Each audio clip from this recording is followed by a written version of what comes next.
think about in the business all the resources that you're going to have to engage to do this 3-5 year plan that maybe after 6 months doesn't even really make sense, right? Think about the salespeople you're going to involve. Think about marketing.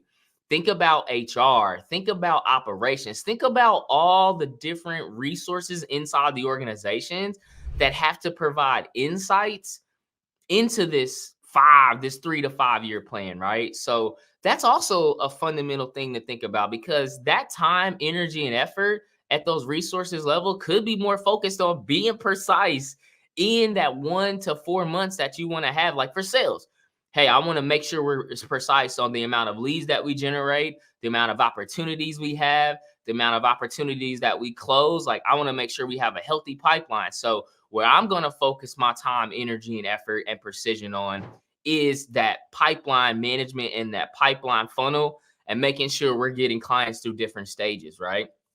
Same thing on the HR side. So that's really one of those first pieces. And I get it. You may say, well, Chris, like we're a very stable business. Maybe a 3 to 5 year plan makes sense for us.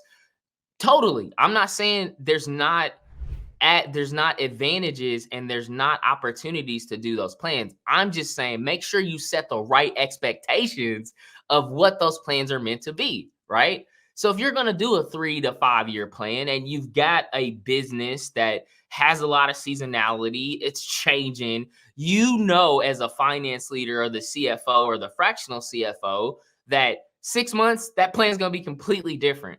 Make sure when you're working with your business partners, make sure when you're working with that CEO, that owner, or that founder, you're setting the right expectations of what that plan is meant to communicate and what it's meant to do, right? And a lot of times if we're working a 3 to 5 year plans, I'm like, this is aspirationally where we want to be, right?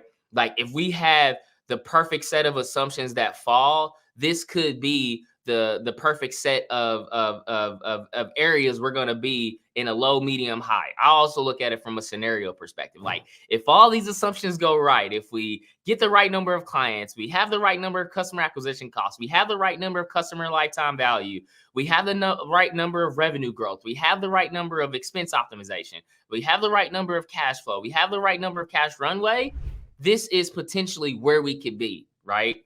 And I would always say this is the best information that we have, right? I would not take a 3 to 5 year plan and go to Wall Street or go to the newspapers and say, this is what we're going to do, right?